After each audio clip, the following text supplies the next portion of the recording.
All righty. Hi, Emily. How are Hey, you? I'm doing great. How are you doing today? I'm really good. Thank you so much for taking the time to meet with me today.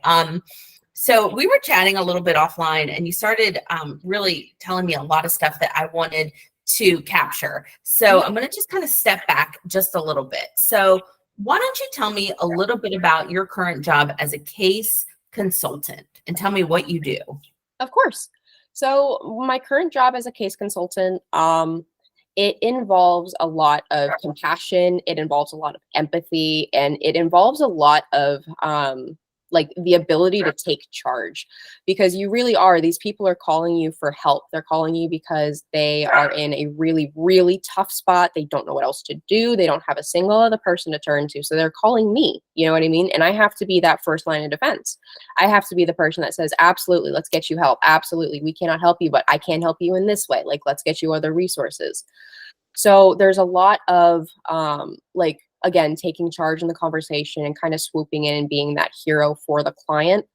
And just like circling back to what we were speaking earlier about the friendly face, like being that friendly face for the client and being able to make them comfortable on the phone and being able to make them comfortable with trusting us and like trusting me. Because if I can get them to trust me, I can get them to trust us. You know what I mean? Like it's absolutely, it's a beautiful thing that you can build with a client. I love that. So we talked a little bit about, why you're looking for something new. And, just be honest and tell me exactly what you told me before. Absolutely. I'm not looking for anything new because I'm unhappy where I am. I truly do love what I do, and I think it's a wonderful thing that I do. But I have to be honest, everyone's got to pay their bills, and I'm looking for somewhere that has upward growth, mobility, someplace that I can really invest in where I know they're going to invest in me right back. All right, great.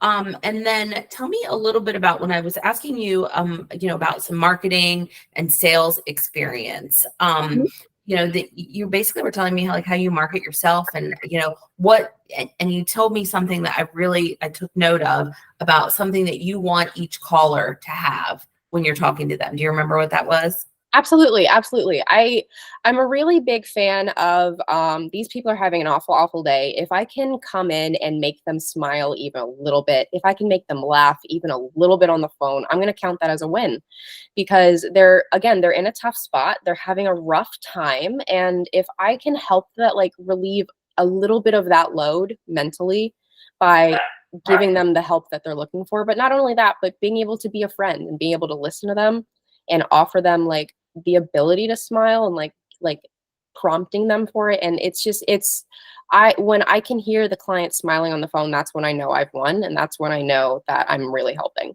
Yeah, I love that.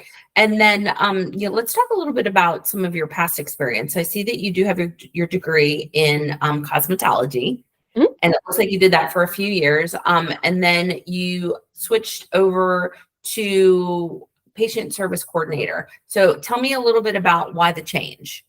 Yeah, so that was a really good change for me. I really loved hairdressing. I loved the creative aspect of it and being able to create art that I could see every month. Like they would come back to me and I could check on how they're doing and like, you know, the people aspect of it. But it was very hard on my body. There was like the long hours and standing all day on the concrete floor and just not having like supportive enough shoes. It was incredibly hard on my body and I was just ready for a change because I'd been doing it for so long. Mhm. That I found a job as a patient service coordinator, and I thought that was pretty cool. It definitely opened my eyes to like how nice office positions can be. Sure, absolutely. And so you did some appointment scheduling, some just like office admin duties there. Yeah, I was just basic reception, basic administrative duties. I would file insurance, I would verify insurance, that kind of thing, create the patient charts, make sure all the charts were ready for the doctors, all that kind of stuff. Okay, great. And that looks like that was right around that whole, was that pre-COVID? Oh no, that was like, No, oh, this right. was all post COVID. It's Well, been it a was, wild couple years. and then something really cool that I think that you did. And was this more passion work when you were working as a grower, the assistant grower at Green Escape? Yeah, I had the opportunity to work amongst plants, and that was something I'd never done before. And I am someone who loves plants as a hobby. I'm a huge houseplant person. You can't see any of them back up here because this is my husband's office that I'm in. Yeah. But our whole first floor is covered in plants. So that was absolutely a passion project, to be able to go in and like just literally just singing to the plants in the morning. It was wonderful, you know? Okay, I love that. And now then you went, of course, back into the office for career, and that's where we are today. Yes. All right. Wonderful, Emily. I'm going to go ahead and stop this part of the recording, but don't go anywhere. Thank you. Absolutely.